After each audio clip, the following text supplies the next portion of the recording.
Hi, I'm here today to talk about The Slave by Isaac Bashevis Singer.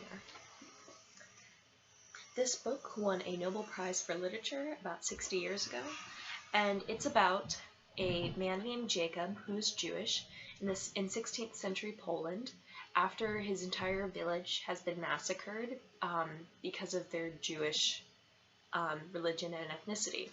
So he was married. He had a wife and 3 children, and they were all killed, and he was taken as a slave by a Polish farmer.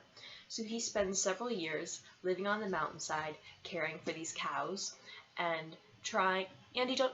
Sorry, that's my dog.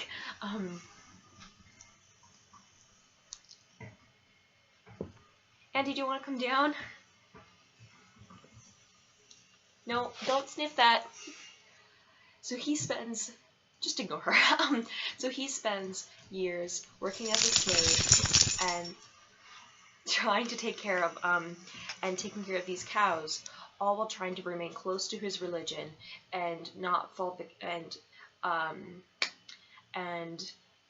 do everything he can to keep the Sabbath and to Andy, no, everything he can to keep the Sabbath and keep his tradition.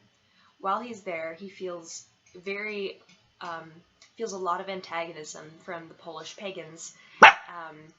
They're pagan. They're part Christian, but they're also partially pagan because they keep a lot of their old myths and superstitions, and he views them as lesser and as much more depraved than his Jewish community. And so he casts a lot of judgments on them, and he's quite, he'll reference things like rape and say, that never happened in the Jewish community. And so he lives this way for several years, very isolated, very alone. And he was a very religious man before the massacre, but he was a scholar. He came from a wealthy upbringing. He wasn't used to manual labor. And so he spends years alone on the mountainside, very isolated, and the only person he has for company is the farmer's daughter named Wanda. Now, Wanda is widowed, and she talks to Jacob like a person, and they begin to know each other and become friends, and they realize that they both really love each other. But Jacob knows that a Jewish man cannot marry a Gentile woman by either Gentile or Jewish law. So they, without any spoilers, they need to make a decision about what to do. Andy, sorry, that's my dog. They need to make a decision about what to do, and Wanda's willing to give up everything for him. But don't be confused and think that this is a love story. It's so much more than that. It's about Jacob. At some point, he returns to a Jewish community. Andy, sorry. Okay?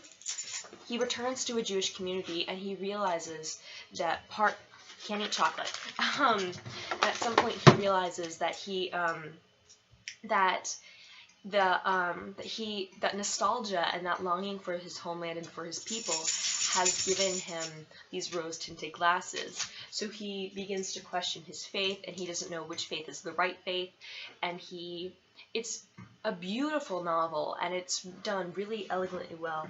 The prose is stunning, not just in the terms of like the language and the diction, but also in terms of it's rich with religious imagery and references, and you can really tell what it's like for a man who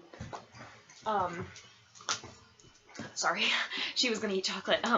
You can really tell how he... Yes? Just a minute.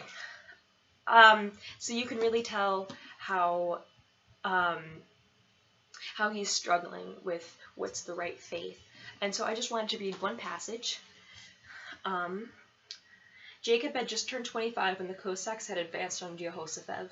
He was now past 29, so he had lived a seventh of his life in this remote mountain village, deprived of family and community, separated from books, like one of those souls who wander naked in the Tophet. And here it was the end of summer, where short days, the cold nights had come. He could reach out his hand and actually touch the darkness of Egypt, the void from which God's face was absent. Dejection is only one small step from denial. Satan became arrogant and spoke to Jacob insolently. There is no God, there is no world beyond this one. He bid Jacob to become a pagan among the pagans and commanded him to marry Wanda, or at the very least lie with her. So obviously, so the prose is spectacular. In the beginning, it's filled with lots of naturalistic imagery, and we get to see Jacob wrestling with why God allows evil in the world, why he allowed this to happen, and it's very stunning. The only criticisms I have of this book is that you can tell that it was written about 70 years ago, because there are some times where Jacob is making judgmental assumptions either about women or about the Polish people and about peasants. He does have a bit of a classist view, but we can't tell if it's from the narrator or if it's from Jacob itself, because from Jacob it would make sense, but from the narrator it feels very out of place and disjointed. So total, I gave this 4 out of 5 stars on Goodreads. It was a very stunning read, and I highly recommend anyone look it up.